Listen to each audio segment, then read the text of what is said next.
This is the last present I will ever give you. My husband shoves divorce papers to me. I've decided to marry someone else. So thank you for being a cash dispenser until now. The guy I have been with for so many years turns out to be a horrible person. This is a story of my revenge. My name is Jessica. I'm turning 50 this year. In fact, tomorrow is a little special day. I'll be living in debt for a long time and will finally finish paying it off. My husband Lance and I have worked really hard together. We got married 20 years ago. I was 30 and he was 35. He ran a liquor store that he inherited from his parents who had passed away. I, on the other hand, was an office worker. We met through an acquaintance and started dating with marriage in mind. I had one concern back then. What if he asked me to run the store with him? I was working as a financial consultant who advised on insurance and investment to individual and corporate clients at the time. I was getting paid better than average 30-year-olds and loved my job. I was studying for certification to take my career to the next level when he proposed to me. He said, "I know you have been working hard to get the certification. I want to support you in any way I can. I have enough staff at the store so I can manage it myself. You should pursue your dreams." His assurance was a catalyst for my decision to marry him. He was benevolent and always on my side. I truly wanted to build a life with such a man. As we agreed in the beginning, he focused on his business, and I focused on my work. We thought that our marriage was going well. About a year into it, he went to work, and I was spending my day off at home. When I was vacuuming under the bed, it caught a lot of papers. It had been less than 6 months since we moved in. I wondered why there was such clutter. I picked up a crumpled piece of paper and opened it. The header in bold letters jumped into my eyes. Reminder of payment. The total amount of the debt under Lance's name was $200,000. $200,000 was not $2,000, is it? My head started spinning. Why did he hide such a large amount of debt from me? I questioned him as soon as he got home that day. "What is this debt? What's going on?" "No, it's not what you think. It was left to me by my parents." That was not a personal debt, but rather on his liquor store. It was made by his parents, and when he took over the business, it also came along. It was secured by the land and the house we lived in, so he had no intention to renounce the inheritance. I understood that it was not his personal debt, but it was not something that could be left unattended. "But this is a payment reminder. Aren't you paying back every month?" "I am, but sales fluctuate from month to month. Sometimes I can't pay them back during the slow month. I have to pay my staff first, so I've asked them to wait." That's when the letter came. At first, his explanation sounded to make sense, but it was definitely not a good idea to delay payment. The letter included the words "final notice." "I didn't tell you because I didn't want you to freak out. Don't worry though. Business is on track, and we haven't been evicted from the house, right?" "That's true, but..." I looked at him anxiously. Then he mentioned something unexpected. "If you're so worried, why don't you help me pay it off? You are making quite a lot, aren't you?" I wasn't comfortable with where he was going. It was not my store, and a husband and a wife were supposed to help each other. "My debt is also yours. That's a bit sudden. Are you okay if my store went out of business? Many people would suffer if it was gone, you know." I guess he was right. His store had become an indispensable part of the community. It was located in the suburbs where there weren't many shops or supermarkets around. He was also selling fresh foods such as meat and fish and offered a home delivery service. I visited the shop several times, and it was always busy. Some customers stated that they were so grateful to have it in the neighborhood. "Please, honey, I'll be focused on keeping my business rolling. Please help me pay off my debts." I respected the way he took his work seriously and devoted himself. I didn't want to see his store disappear. I didn't want that to happen for sure. Being married means that we support each other at all times. If you are struggling, it seems only natural for me to help him. "Okay, I'll repay back as much as I can every month from my salary. You can concentrate on managing the store." I could help financially, but only he could run it. I was happy that he relied on me above all else. However, it was the beginning of a change in him. About 3 years had passed since I took over his debt. He often came home late. "What were you doing until this late? You reek of alcohol." "I just had a few drinks with my customers, honey." "Did you make a payment this month?" For some reason, he sounded condescending. "I did last week." "Why?" "The store depends on you. You'd better keep paying on time." Whenever he got drunk those days, he gave me an order. I had taken it as nonsense from a drunkard, but it started to prick my nerves when he did it repeatedly. He made it sound like it was normal for me to pay back his debt. By the way, Matt has a third kid now. I envy him. Matt was his friend from high school. He had his own business, just like Lance. His wife also worked in the store with him. "I've been wanting to talk to you about that." I told him what I had been keeping to myself. "Don't you think it's time for us to start a family?" His reaction was very cold. "What, baby? My business has just started picking up, and we are still in debt. How can we be so irresponsible?" That was his stance. I held back my annoyance. "Matt has 3 children now, right? We can manage one too. His parents are still well, and his wife works in the store. They are different from us." I couldn't counter that. I'd always thought that I would have children when I got married.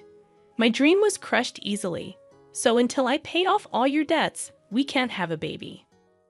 "Well, I guess that's how it's going to be. If you make a lot of money and pay off studies quickly, I will think about it." His mean smile disgusted me, but I felt impatient to pay off the debts as soon as possible. How blind I was. Even though it was an irrational demand, I was still occupied with the thought of starting a family and didn't even think about it. From then on, I worked tirelessly for Lance. I actively obtained qualifications, took promotional exams, and secured a salary increase. I started earning much more than women my age. I even made advance payments, but the debt didn't disappear so easily. I turned 40 before I knew it and had to give up on having children. I thought to myself that I still had my husband and thought he was enough. He relied on me, and I could do anything for him. As long as I still believed that, I remained happy. Lance started coming home later and later as the days went by. He sometimes came back in the morning. I was working in the store, and it was morning when I realized it. I had to go out with a customer, and the next thing I knew, the sun was out. When I saw him working so hard to protect the store, I felt that I had to do my best as a wife too. We were on the same boat, sailing for a better future together. The months and years went by, and the day finally arrived. I was going to make the last payment the next day. For the sake of the debt, I had to pass on all sorts of luxuries I didn't need to do so anymore. I could finally spend my hard-earned money the way I wanted. I realized that ever since I got married, I had been thinking too much about money. We had never taken a vacation or even dined at a nice restaurant. We were still in our 50s. I hoped to finally enjoy such things from then on. On the day the last payment was due, I took a day off. I prepared a more opulent dinner than usual, complete with a bottle of wine and Lance's favorite chocolate cake, intending to celebrate a debt-free life together. When he returned from work, I laid everything out on the table, remarking, "Finally, it feels like it's been a long time." "But the last 20 years have gone by so fast, haven't they, honey?" His trembling and lowered head made me wonder if he was crying from happiness.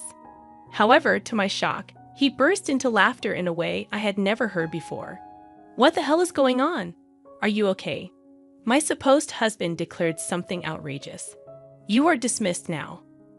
I'm grateful to you for the past 20 years.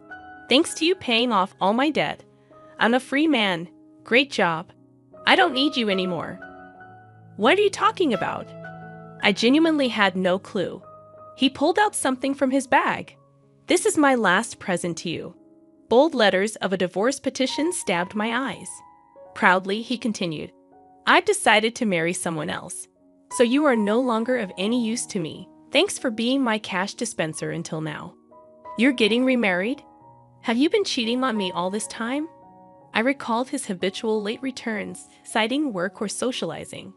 While I toiled to pay off his debt, he was nowhere to be found. His expression remained smug. I will never read that unfaithful. I have already found the next potential wife. I want to divorce you and marry her.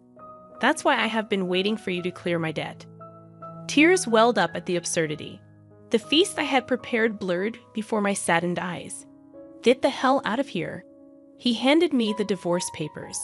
My blood boiled faster than I could feel sadness or despair. "Okay, but you won't regret it."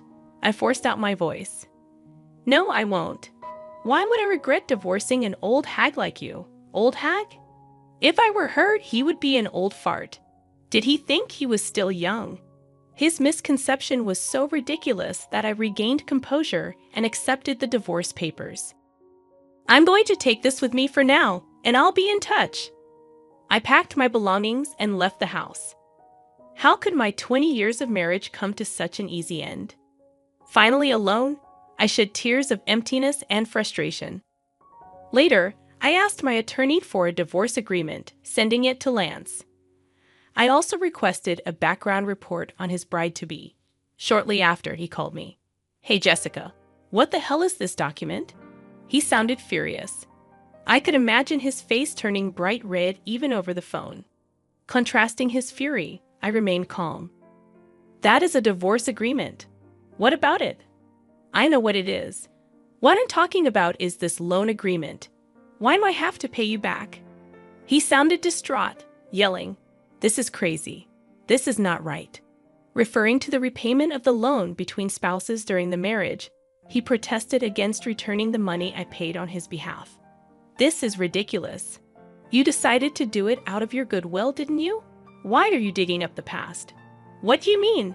I did it as your wife. If we divorce, that's a different story." Regret hit him. He just realized it. When he asked for a divorce, I immediately thought of making him repay my head. My profession involved dealings with insurance and investments, giving me contacts with experienced attorneys. I consulted them right away. The total, including interest, was a little over $300,000. I was determined to have him pay me back precisely that. That was all I asked for. He grasped the seriousness, seeing the name of a locally famous attorney on the document. Ludicrously, he said, "You know that I don't have much money. Sell the store to fund it then. If I do that, I won't have anything left. You're only 55. You could still find a job if you wanted to. Give me a break." The conversation made no sense. I wanted to hang up, but there was one last thing to check. "How's it going with your new bride-to-be?" "None of your business." I burst out in laughter. It seemed like he was going through a lot. "Good luck." I was about to hang up. "Wait a minute. I've decided not to marry her. We can start over." For some reason, he pleaded with me.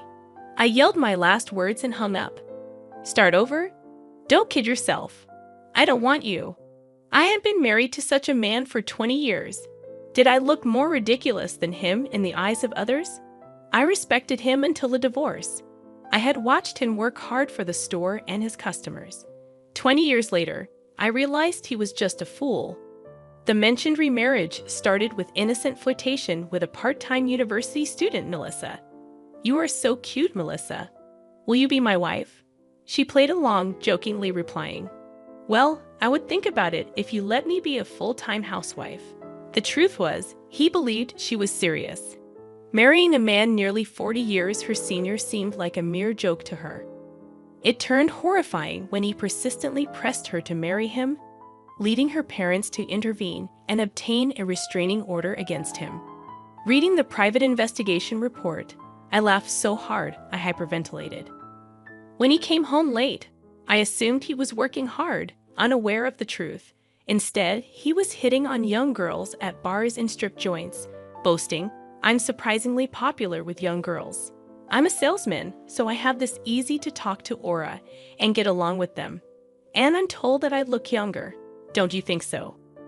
The girls apparently cringed at his comments.